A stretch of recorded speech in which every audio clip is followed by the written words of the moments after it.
ይግቡ በ45000 ካሬ ሜትር ላይ ወደ ተንጣለለው የፊሶን ሪል ስቴት እንኳን ደህና መጣችሁ። ቤቶቻችን ተጠናቀዋል። ይምጡና ይረከቡ። በተንጣለለው የፊሶን መንደር ታውን ሃውስ፣ ቪላና አፓርትመንት እንደ ምርጫው አቀርበናል። ዘመናዊና ቅንጡ አፓርትመንቶቻችን ከባለ 1 እስከ ባለ 3 መኝታ ተሰናድተዋል። እርሶን ይጠብቃሉ። የከርሰ ምድር ውሃ፣ ለተለያዩ ፕሮግራሞች የሚሆን ሰፊ ቴራስ፣ 24 ሰዓት የማይቋረጥ ተጠባባቂ ጄኔሬተር፣ ሰፊና አስተማማኝ የመኪና ማቆሚያ፣ የደህንነት ካሜራ ጨምሮ ይሄ ቀረሽ የማይባል ዘመናዊና ቅንጡ አፓርትመንት። ምርጫው ቪላ ከሆነ ደግሞ የተሟላና በ340 ካሬ ሜትር ላይ ያረፈ በውስጡ 6 መኝታ ቤቶች፣ 7 መታጠቢያ ቤቶች፣ 2 ሳሎን፣ 1 ባህላዊና 1 ዘመናዊ ኩሽናዎችን በውስጡ ያቀፈ ቤትም አለን። ታውን ሃውስስ ቢሉ በፊሶን መንደር ምን ጠፍቶ 5 መኝታ ቤት፣ 6 መታጠቢያ ቤትን፣ 1 ባህላዊና 1 ዘመናዊ ኩሽና አካቶ በ190 ካሬ ላይ ያረፈ 2 መኪና ማቆም የሚያስችል ሰፊ ግቢ ያለው የፊሶን መንደር። ይምጡ፣ ዛሬውኑ የቤት ባለቤት ይሆኑ። በ0952 78 78 78 ወይም በ0952 79 79 79 ላይ ሃሎ ይበሉን። ፊሶን ሪል ስቴት የርሶ።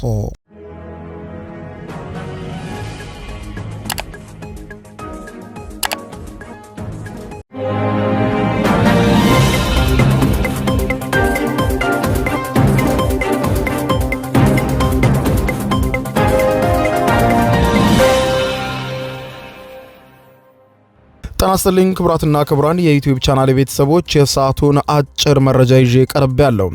ዓለማችን መጻኢ ዕድሏ በጣም አስጨናቂ ነው ይለናል የቢቢሲ ተከታዩ የማስደምጣችሁ ትንታኔ። ጉልበተኞች የነገሱበት፣ ዲፕሎማሲ የሚባል ነገር የሌለበት አስፈሪ ዓለም እየተወለደ ነው ሲል ነው ትንታኔውን የገለጸው። በዚህም ሀያላን ሀገራት የሚፈልጉትን የሚያደርጉበት፣ ጭካኔ የተሞላበት እጅግ አሳሳቢ ጊዜ ላይ እንደደረስን ያብራራል።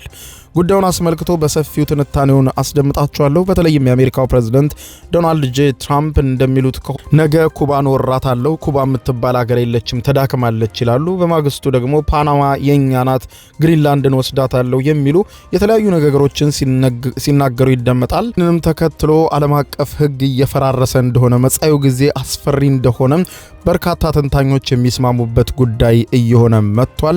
ለመሆኑ መጻኢ ጊዜያችን ምን ይመስላል? የቢቢሲ ይህንን ትንታኔና የተለያዩ ተንታኞች በጉዳዩ ዙሪያ የሰጧቸውን አስተያየቶች እየመጣ ነው ያሉትን አስፈሪ ጊዜ በተመለከተ ያወጡትን ዝርዝር መረጃ የማስደምጣችሁ ነው የሚሆነው። በርከት ያሉ መረጃዎች በየሰዓታቱ ልዩነት ሲወጡ ለመከታተል የዩቲዩብ ቻናሌን ሰብስክራይብ በማድረግ የደወል ምልክቷን መጫን አትዘንጉ። ወደ መረጃው ሰፊ ትንታኔ እንሂድ፣ አብረን እንከታተለው። በቅድሚያም በእስራኤል በአሜሪካና በኢራን መካከል እየተካሄደ ያለው ደም አፋሳሽና የዓለምን ኢኮኖሚ እያሽመደመደ ያለው ወታደራዊ ግጭትን ተከትሎ በርካታ ተንታኞች ዓለም እየተቀየረች ነው፣ የምናየው ሁሉ የአዲሱ የዓለም ስርዓት ነው በማለት ይገልጻሉ። ይህንን ተከትሎ ቢቢሲ ባወጣው ሰፊ የሀተታ ዘገባ ላይ የኢራን ጦርነት ሀያላን ያሻቸውን ማድረግ የሚችሉበት አዲሱ የዓለም ስርዓት ጅማሬ ነው ወይ በማለት ጠይቆ የጀመረ ሲሆን በዩናይትድ ስቴትስ በእስራኤልና በኢራን መካከል የተቀሰቀሰው ጦርነት አዲሱ የዓለም ስርዓት ውስጥ ከተካሄዱ ዋነኛ ሆኖ ሊታይ የሚችል ነው በማለት ገልጾ በዚህ ስርዓት ውስጥ ለ10 ዓመታት የዓለም አቀፍ ባህሪን የሚቆጣጠሩ ህጎች የነበራቸው ተጽዕኖን እያጡ ነው በማለት ይገልጻል። ከሁለተኛው የዓለም ጦርነት ማብቂያ በኋላ ለረጅም ጊዜ ጦርነትና ዲፕሎማሲ የሚካሄዱት በዓለም አቀፍ ህግና በተባበሩት መንግስታት ድርጅት እንዲሁም በሌሎች ተቋማት በተቀረጹ ማዕቀፎች ውስጥ ሆኖ ቆይቶ ነበር። እነዚህ ደንቦችና ዓለም አቀፍ ስምምነቶችም ለሚፈለገው ዓላማ እንዲውሉ ተደርገው ቢተረጎሙም መንግስታት እንቅስቃሴያቸውን በአጠቃላይ በዚህ ስርዓት ውስጥ ለማሳየት ይጥሩ እንደነበር ይገልጻል። ወታደራዊ እንቅስቃሴዎች በተለምዶ በህግ ክርክሮች፣ በዲፕሎማሲያዊ ምክክሮች ወይም በዓለም አቀፍ ጥምረት ምስረታ የታጀቡም ነበሩ። ነገር ግን በዚህ የመካከለኛው ምስራቅ ጦርነት ግን የተባበሩት መንግስታትን ጨምሮ ዓለም አቀፍ ጉዳዮች በጣም ውስን ሚና ብቻ ያላቸው ሆነው ታይተዋል። ከጊዜ ወደ ጊዜ ስትራቴጂካዊ ውሳኔዎች የሚወሰኑትም ከዓለም አቀፍ የህግ ማዕቀፎች ወይም ከብዙ ወገን ፈቃድ ጋር ማስማማት ሳያስፈልግ በወታደራዊና በፖለቲካዊ ወይም በደህንነት ስሌቶች ላይ ብቻ ያተኮሩ ሆነዋል ያለው የቢቢሲ ትንታኔ ለኢራን በእንደዚህ አይነት ሁኔታዎች ውስጥ መንቀሳቀስ ሙሉ በሙሉ አዲስ ነገር አይደለም ይለዋል። ላለፉት 10 ዓመታት ሀገሪቱ ከሰፊ ዓለም አቀፍ ማዕቀቦች ውስጥና የፖለቲካ መገለል ስር ሆናም እየታገለች ኖራለች ያለው ቢቢሲ በእነዚህ ዓመታት ውስጥ ሁሉ እነዚያ ውሳኔዎችን ለማለፍ ስርዓትና ኢኮኖሚ ብልሃቶችን አዘጋጅታ ነበር ብሏል። ኢራን በዓለም ላይ አሜሪካ ከጣለቻቸው ማዕቀቦች ሁሉም እጅግ አስከፊ የሆነው ውስጥ ብትወድቅም ነዳጅ ወደ ውጭ መላክና በአካባቢው ላይ ያላትን ተጽዕኖ ለማስቀጠልም ትሞክር ነበር። ኢራን ከዚህ ቀደም የገጠሟትን ቀውሶች ሁሉ የሰጠችው ምላሽ ሰፋ ያለ የቀጠናውን ጦርነት ሳይቀሰቅስ ለተቃዋሚዎቿ ደግሞ የግጭት ወጪን እንዲጨምር የሚያደርግ ነበር። የዚህ ትልቁ ዓላማ ብዙውን ጊዜ የግጭቱ ተሳታፊዎች ፍጥጫውን ለማርገብ እስኪገደዱ ድረስ በተቃዋሚዎች ላይ የኢኮኖሚ ወይም የፖለቲካ ጫና መጨመር አስችሏት ነበር። እስራኤልም ብትሆን ዓለም አቀፍ ስምምነቶች ወዲያውኑ ወደ ተግባራዊ ገደቦች የማይለወጡበት አካባቢ ውስጥ መንቀሳቀስን የለመደች ሀገር ናት የሚለው ይኸው የቢቢሲ ትንታኔ የእስራኤል ወታደራዊ ዶክትሪን መሪዎች ከባድ ስጋት እየፈጠረ መሆኑን ሲያምኑ ፈጣንና ቆራጥ እርምጃ መውሰድ ለረጅም ጊዜ ሲከተሉት የቆዩት ወታደራዊ አካሄድ ነበር ብሏል። ቅጽበታዊ ጥቃትና ከፍተኛ ኃይል መጠቀም የእስራኤል አካሄድ ተደጋጋሚ መንገዶች ናቸው ያለ ሲሆን እስራኤል በቅርብ ዓመታት ውስጥ የፈጸመቻቸው ወታደራዊ ጥቃቶች በዓለም አቀፍ የሕግ መድረኮች፣ በዓለም አቀፍ የፍትህ ፍርድ ቤትና በዓለም አቀፍ የወንጀል ፍርድ ቤት ጥያቄ የሚቀርብባቸው ናቸው ሲል ቢቢሲ ያክላል። በተመሳሳይ ጊዜ ደግሞ እስራኤል በተለይም ከዩናይትድ ስቴትስ ጋር ያላትን ስትራቴጂካዊ ወዳጅነት በማጠናከር የምትወስዳቸውን ማናቸውንም ወታደራዊ እርምጃዎች ይሁንታ እንዲያገኙ ስታደርግ ቆይታለች። ዩናይትድ ስቴትስ በዚህ ስርዓት ውስጥ የተለየ አቋም ላይ ትገኛለች። ዋሽንግተን ከአውሮፓውያኑ 1945 በኋላ ባለው ዓለም አቀፍ ስርዓት ውስጥ ሰፊ ተሳታፊ ብቻ አልነበረችም። የዓለም አቀፍ ሕግን በመንደፍና በማስቀጠል ረገድ ወሳኝ ሚና የተጫወተች ሀገር ሆናለች። ከጦርነቱ በኋላ ብቅ ያሉ ጥምረቶች፣ ተቋማትና የሕግ ስርዓቶችም ብዙውን ጊዜ የአሜሪካ ተጽዕኖ በዓለም አቀፍ ደረጃ ከፍ ለማድረግ የሚሰሩ ነበሩ። ዩናይትድ ስቴትስ በቅርብ 10 ዓመታት ውስጥ ያንን ስርዓት በግልጽ ለማለፍ የቀረበችው በአውሮፓውያኑ 2003 ኢራቅን በወረረችበት ወቅት ነበር። በዚያም ጊዜ ቢሆን ዋሽንግተን ጣልቃ ገብነቱን እንደ ሰፊ ጥምረት አለመኖር አካል አድርጋም ለማቅረብ ሞክራም ነበር። የፈቃደኝነት ጥምረት ተብሎ የሚጠራው እንደ ዩናይትድ ኪንግደም፣ አውስትራሊያና ፖላንድ ያሉ አጋሮችን እንዲሁም የተለያዩ የድጋፍ ደረጃዎችን የሰጡ ሌሎች በርካታ መንግስታትን ያካተተም ነበር። ለጦርነቱ ህጋዊነት ላይ ከፍተኛ ውዝግብ ቢኖርም የዩናይትድ ስቴትስ አሁንም የኢራቅን ጦርነት በብዙ ወገን አውድ ውስጥ ለማስቀመጥ ሞክራለች ይላል። ይሁን እንጂ አሁን በኢራን በእስራኤልና አሜሪካ መካከል እየተደረገ ባለው ደም አፋሳሽ ጦርነት የሚሳተፉ ኃይሎች በሙሉ ለዓለም አቀፍ ህጎችም ሆነ ለተባበሩት መንግስታት ድርጅት ግድ ያላቸው አይመስልም ይላል። በከፍተኛ ባለስልጣናት የተሰጡ መግለጫዎችም ከዚህ ቀደም ከነበረው የተለየ ስሜትን የሚያንጸባርቁ መሆናቸውን ያብራራል። ፕሬዝዳንት ዶናልድ ጄ ትራምፕ ሀገራቸው አሜሪካ የፈጸመቻቸውን ተከታታይ ጥቃቶች የኢራንን የሐርግ ደሴት አብዛኛውን ክፍል ነው ሙሉ በሙሉ እንዳወደመ ለሲቢኤስ ኒውስ ሲናገሩ ለጨዋታ ብቻ ጥቂት ተጨማሪ ጊዜ ልንደበድበው እንችላለን፣ እየተጫወትንባቸውን ያለነው በማለት መልሰዋል። እንደነዚህ አይነት የትራምፕ አስተያየቶች ከተለመዱት የአሜሪካ ወታደራዊ ዘመቻዎች ጋር ሲነጻጸሩ የበለጠ ቀጥተኛና ዲፕሎማሲያዊ ያልሆነ አቀራረብ መከተላቸውን ያሳያል። በዚህ አዲስ አካሄድ ኢኮኖሚያዊ ጉዳዮች እንደ ፖሊሲ መሳሪያ ጥቅም ላይ ውለዋል። አሜሪካ ተቀናቃኝ ባለቻቸው ላይም ብቻ ሳይሆን በረጅም ጊዜ አጋሮቿ ላይም ታሪፎችንና የንግድ ገደቦችን ስትጥል ታይታለች። የአውሮፓ መንግስታትም የዩናይትድ ኪንግደምና ሌሎችም የኔቶ አጋሮችን ጨምሮ ከመከላከያ ወጪና ከስደተኞች ጋር በተያያዘ በሚከተሉት ፖሊሲ እንዲሁም ከሩሲያ ጋር ባላቸው ግንኙነት ከዋሽንግተን ትችት ገጥሟቸዋል። እንደነዚህ ያሉ ፖሊሲዎች በተለይም ደግሞ ሌሎች ግዛቶችን በተቀመጡት ዓለም አቀፍ ደንቦች መሰረት መስራታቸው ጥረታቸውን ከቀጠሉ በአጭር ጊዜ ውስጥ ውጤታማ ሊመስሉ ይችላሉ ይላል። ሆኖም የረጅም ጊዜ አንድምታዎች ብዙም ግልጽ አይደሉም በማለት ያብራራል። ስርዓቱን በዋነኝነት ያበጃጁት በእነዚህ ህጎች ላይ ያነሰ ትኩረት መስጠት ከጀመሩ ሌሎች መንግስታትም በእነሱ ላይ ብዙም ገደብ እንደሌላቸው ሊሰማቸው ይችላል ይላል። በተለይም ደግሞ የአሜሪካው ፕሬዝዳንት ዶናልድ ጄ ትራምፕ የተባበሩት መንግስታትን በተደጋጋሚ ሲወቅሱ ሲኮንኑም ይታያል። ይባስ ብሎ ከሱ የላቀ ቡድን እመሰርታለሁ በማለት በትራምፕ የሰላም ቡድን የሚል ማቋቋማቸው ጭምር አይዘነጋም። ኢራን ቀደም ሲል በተከሰቱ ግጭቶች ውስጥ የነበራትን ባህሪ በአንድ ወቅት እንዲህ ያሉ ገደቦችን በአመራሯ እንዴት ይታዩ እንደነበር ያሳያል ያለው የቢቢሲ ዘገባ ደግሞ ስለ ኢራንም ሲያብራራ በ2025 ሰኔ ላይ በተካሄደው የ12 ቀናቱ ጦርነት ጨምሮ ቀደም ባሉት ቀውሶች ወቅትም ኢራን ወታደራዊ መንገድ ምላሽ ብትሰጥም እንኳን የራሷን ስትራቴጂካዊ ቀይ መስመር በአብዛኛው ጠብቃ ቆይታ ነበር። ምንም እንኳን ግጭቱ ከተለመደው ዓለም አቀፍ የህግ ማዕቀፍ የተለየ ቢሆንም የኢራን የአጸፋ እርምጃ የተመጠነ ሆኖ ቆይቶ ነበር። ኢራን በኳታር በሚገኘው የዩናይትድ ስቴትስ የአልሁዴድ የአየር ኃይል የጦር ሰፈር ላይ ሚሳኤሎችን ስታስወነጭፍ ከጥቃቱ በፊት ለኳታርም ሆነ ለአሜሪካ ባለስልጣናት መደበኛ ያልሆነ ማስጠንቀቂያ ሰጥታ ነበር። ከፍተኛ ጉዳት ከደረሰ በኋላም ቢሆን የኢራንን የአጸፋ እርምጃ ሰፋ ያለ ግጭትን ለማስወገድ በጥንቃቄ የተሰላ ይመስል ነበር ይለዋል ቢቢሲ። ይሁን እንጂ በአሁኑ ግጭት እንደዚህ ያለ የዓለም ስርዓት ቦታዎችን አጥተዋል ያለ ሲሆን ኢራንም ወደ አመቻትና ይቀርበኛል ወዳለችው ሁሉ እየተኮሰች ነው ብሏል። በመጀመሪያው የጥቃት ማዕበል ጠቅላይ መሪዋ አያቶላ አሊ ካሚኒ የተገደሉባት ኢራን በአረቢያ ባህረ ገብ መሬት ላይ በሚገኙ የአሜሪካ ተቋማት ላይ ጥቃት ፈጽማ ወታደራዊ ማዕከሎችን፣ የሲቪል ኢላማዎችንና መሰረተ ልማቶችን አጥቅታለች። በተመሳሳይ ጊዜ የኢራን እርምጃ በዓለም ወሳኝ የሆኑ የነዳጅ ዘይት መተላለፊያ የሆኑትን እንደ ሆርሙዝ የባህር ወሽመጥ ያሉ መርከቦችን እንቅስቃሴ ውጤታማ በሆነ መንገድ አስተጓጉሏል። የዚህ ወሽመጥ መዘጋት ውጤት የታየው ወዲያውኑ ነበር። በዓለም አቀፍ የነዳጅና የተፈጥሮ ጋዝ ገበያ ላይ ከባድ የዋጋ ጭማሪ የታየውን በፍጥነት እንደነበር ያስታወሰው ቢቢሲ በዚህ የተነሳም በማዕቀብ ውስጥ የነበረችው ሩሲያን ተጠቃሚ የምትሆንበት እድልም ተፈጥሮላታል ብሏል።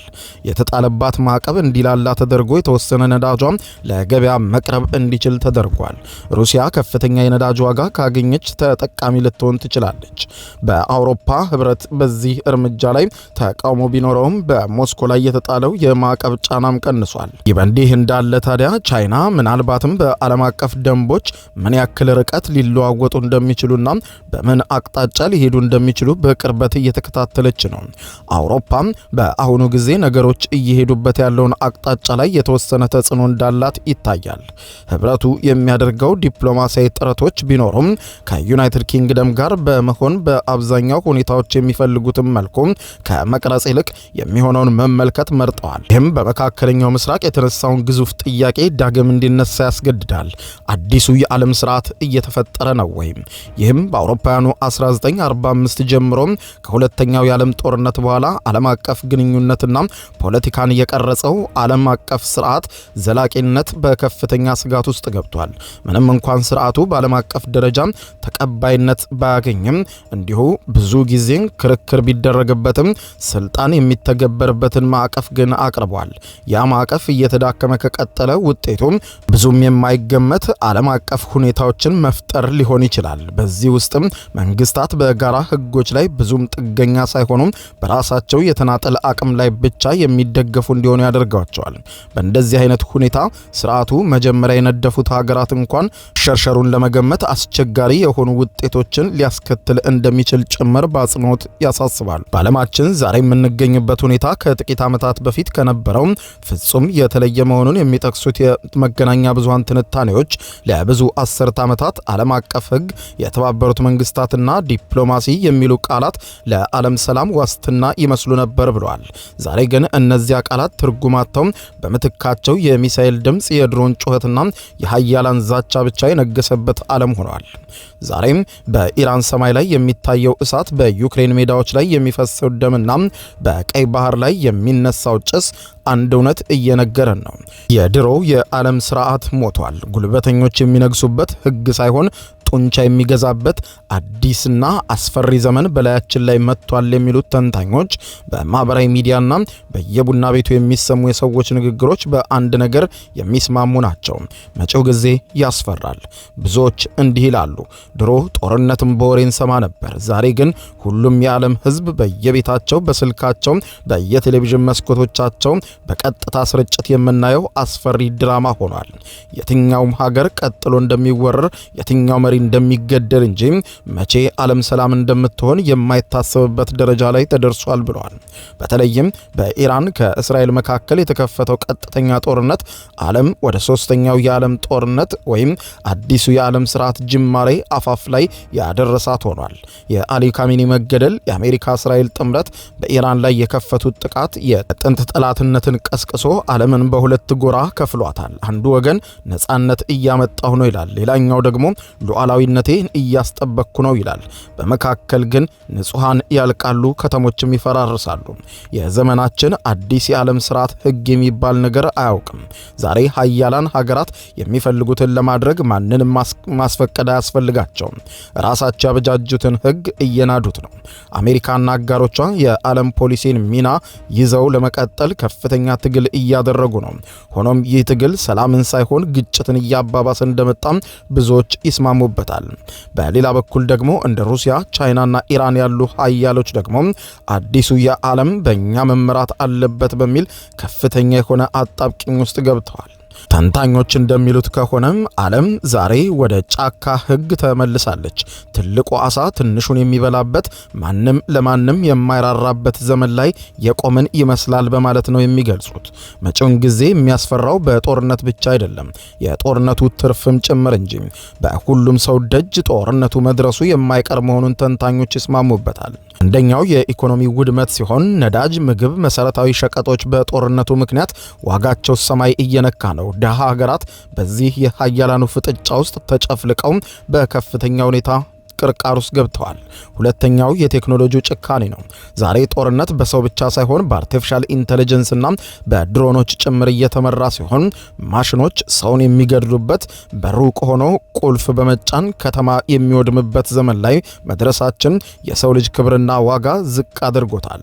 ሶስተኛው የኒውክሌር ስጋት ነው። ትልቁና አስፈሪው ስጋት የኒውክሌር ጦርነት መሆኑን የሚገልጹት ተንታኞች ሀያላን ሀገራት በገቡበት አዙሪት ውስጥ ከመሸነፍ ዓለምን ማጥፋት ይሻላል የሚል እብደት ውስጥ እየገቡ እንደሆነ ያመለክታል። እኛም የዚህ ዘመን ሰዎች የታሪክ ትልቅ መታጠፊያ ላይ ነን የሚሉት ተንታኞች የምናየውና የምንሰማው ነገር ሁሉ የሚያሳየው ዓለም ወደማታውቀውና ወደማይገመት እንዲሁም አይታው ወደማታውቀው ጨለማ ውስጥ እየገባች መሆኑን ይላሉ። ጉልበተኞች በነገሱበት በዚህ ዓለም ውስጥ የፍትህና የሰላም ድምፅ እየከረረ መጥቷል። አንድ ተንታኝ ስለ ሁኔታው ሲያስቀምጡ የወደፊት ታሪክ ጸሐፊዎች ምናልባትም አሁን ስላለንበት የ2026፣ 2027 እና 2028 ቀጣይ ከባድ ዓመታቶች ሲጽፉ የሰው ልጅ የገነባውን ስልጣኔ በራሱ እጅ ያፈራረሰበትና ማፈራረስ የጀመረበት ብለው ሊጠሩት የሚችሉት አደገኛ ጊዜ ላይ ነን ይላሉ። እስከዚያው ዓለም በፍርሃትና በተስፋ መካከል ሆና የነገዋን ፀሐይ ትጠብቃለችም ብለዋል። ላይ የትኛውም ሀገር ምን መቼ በየት በኩል እንደሚመጣበት አያውቅም። ሀያላኑ ሀገራት እንደ አሜሪካ ያሉ ተነስተው ነገ ምን ሊያደርጉ እንደሚችሉ ማንም መገመት የማይችል እንዲሁም የሚያደርጉትን ሲያደርጉ የሚያስቆማቸው አለመኖሩም በእርግጥም ሀያላኑ ሀገራት ብዙ እንደ ሀገር የሚጨፈልቁበት ነገ የማይገመት ጦስ የሚመዙበት ጊዜ ሊሆን እንደሚችል ይገልጻሉ። ሩሲያ ዩክሬንን ስትወር መሳሪያ ከመስጠት ዳር ሆኖ ከመዘገብ ውጪ ዩክሬንን ያዳናት የለም። በሌላ በኩል በኢራን ላይ ሲተኮስ ኢራንን አባንከና ያላት የለም። ከዳር ሆኖ ሁሉም ራሱን ነጻ አድርጎ ነገሮችን በገለልተኝነት መመልከት ነው የሚፈልገው። የአሜሪካው ፕሬዝዳንት ዶናልድ ጄ ትራምፕም በየሰዓቱ በማህበራዊ ትስስር ገጻቸው በሚሰጧቸው መግለጫዎች የተለያየ ሀገራትን ያሸብራሉ። ኩባን እፈልጋታለሁ፣ ኦራታለሁ፣ ሀገር አይደለችም ሲሉ በማግስቱ ተነስተው ደግሞ ግሪንላንድ ያስፈልገኛል፣ ፓናማ ሜኔ ነው የሚሉ ነገሮችን በመናገር የቬንዙዌላን ስረ መሰረት በመድፈር መሪዎቿን አግቶ በማምጣት ጭምር ሰፊ እንቅስቃሴ ሲያደርጉ ይታያል። ይህ ሁሉም ዓለም አቀፍ ሕግ የተደፈጠጠበትና ከዚህ በኋላ የትኛውም ሀገር ዓለም አቀፍ ሕግ አለ ብሎም ተረጋግቶ እንዳያደር የሚያደርጉት ፈታኝ ጊዜ ላይ መድረሱን ነው የሚያመለክቱት ብለዋል። ወጣም ወረደም መጪው በመጪው ጊዜ ለመላው የዓለም ሕዝብ ከፍተኛ ፈተና የጋረጠ እጅግ አዳጋች ጊዜ እንደሚሆን ከወዲሁ ተገምቷል። የዩቲዩብ የስኬት ሚስጥሮችን በዝርዝር የያዘው የአቤል ብርሃኑ የወይኗ ልጅ መጽሐፍ ሁለተኛ እትም በገበያ ላይ። ዩቲዩብ ለመጀመር በአጭር ጊዜ ስኬትን ለመቀዳጀት አስበዋል? ዩቲዩብ ብጀምር ስንት ብር አገኘሁም ብሎ አስበዋል? እንግዲያውስ በዩቲዩብ 2 የወርቅ 3 የብር ሽልማቶችን ያገኘው የአቤል ብርሃኑ የወይኗ ልጅ የዩቲዩብ ሚስጥሮች መጽሐፍ በዝርዝር ሁሉንም ያብራራሉታል። ዛሬውኑ ገዝተው ህልሞን እውን የሚያደርጉበትን የዩቲዩብ የስኬት መንገድ ይጀምሩ። በሀገር ቤት አከፋፋይ አዲስ አበባ ሜክሲኮ ኮሜርስ መጽሐፍት መደብር። በውጭ ሀገራት ለምትገኙ ከአማዞን ላይ ብታዙ በቀናት ውስጥ ደጁ ይደርሳል። የአማዞን ሊንኩን እዚህ ቪዲዮ ኮሜንት ላይ ያገኙታል። የዩቲዩብ ሚስጥሮች፣ ዘመኑ ጋር ተፈላጊ መጽሐፍ።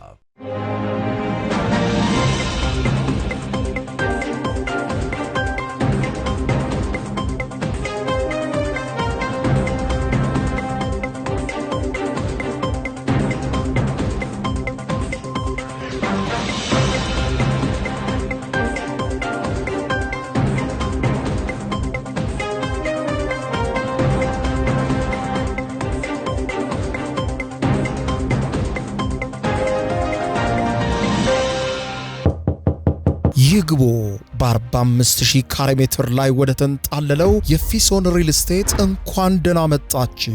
ቤቶቻችን ተጠናቀዋል። ይምጡና ይረከቡ። በተንጣለለው የፊሶን መንደር ታውን ሃውስ፣ ቪላና አፓርትመንት እንደ ምርጫው አቀርበናል። ዘመናዊና ቅንጡ አፓርትመንቶቻችን ከባለ 1 እስከ ባለ 3 መኝታ ተሰናድተዋል። እርሶን ይጠብቃሉ። የከርሰ ምድር ውሃ፣ ለተለያዩ ፕሮግራሞች የሚሆን ሰፊ ቴራስ፣ 24 ሰዓት የማይቋረጥ ተጠባባቂ ጄኔሬተር፣ ሰፊና አስተማማኝ የመኪና ማቆሚያ፣ የደህንነት ካሜራ ጨምሮ ይሄ ቀረሽ የማይባል ዘመናዊና ቅንጡ አፓርትመንት። ምርጫው ቪላ ከሆነ ደግሞ የተሟላና በ340 ካሬ ሜትር ላይ ያረፈ በውስጡ 6 መኝታ ቤቶች፣ 7 መታጠቢያ ቤቶች፣ 2 ሳሎን፣ 1 ባህላዊና 1 ዘመናዊ ኩሽናዎችን በውስጡ ያቀፈ ቤትም አለን። ታውን ሃውስስ ቢሉ በፊሶን መንደር ምን ጠፍቶ 5 መኝታ ቤት፣ 6 መታጠቢያ ቤትን፣ 1 ባህላዊና 1 ዘመናዊ ኩሽና አካቶ በ190 ካሬ ላይ ያረፈ 2 መኪና ማቆም የሚያስችል ሰፊ ግቢ ያለው የፊሶን መንደር። ይምጡ፣ ዛሬውኑ የቤት ባለቤት ይሆኑ። በ0952 78 78 78 ወይም በ0952 79 79 79 ላይ ሃሎ ይበሉን። ፊሶን ሪል ስቴት የርሶ